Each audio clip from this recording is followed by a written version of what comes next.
Ugenda weekend.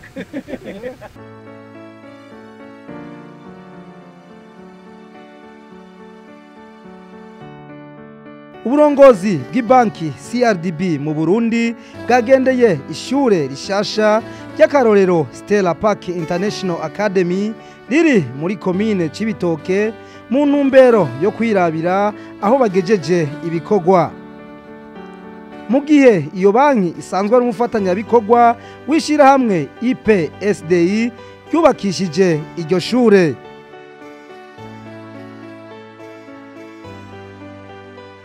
Muri CRDB bank barashikiriza ko bashimishwa naho ibikorwa bigeze. Impression ni nziza cyane kuko n'abanywanyi bacu kandi bakongera bakaba partenaire muri iki gikorwa cyo kugwiza amashuri kugira indero y'abana tuyiteze imbere. Ibi bikorwa byo kubaka ngaha twabikurikiranye kuva mu ntango, so kuvuga yuko ari bwa mbere dushitse ngaha twabimute bikurikirana, kandi n'imigambi bafise n'imigambi myiza cyane y'igihugu.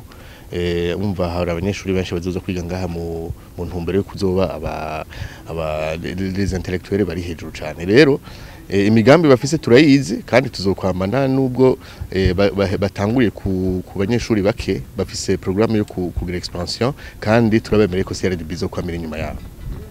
Ibanki CRDB ikaba ishikiriza kandi ko izobandanya ibashigikira mu migambi yo kwagura iryo shure mpuzamakungu. Cizere kirahari kandi na twebwe turiteguye kubandanya tubashigikira kuko nabanywanyi bacu kandi bameze neza, baripanze n'abantu biteguye neza cyane mu migambi yose, haba kuri no shuri canke mu yindi migambi basanzwe bakorera handi nka muzabubanza kumuzinda, naho nyine turi kumwe turabemereye ko tuzokwama tubashigikira. Tubibutse ko Stella Park International Academy rizotangura gutanga ubumenyi mu mwaka w'ishure bucutangura wa 2025 ushira 2026, ikazokwakira abanyeshure bo mu mwaka w'indwi n'uw'umunani.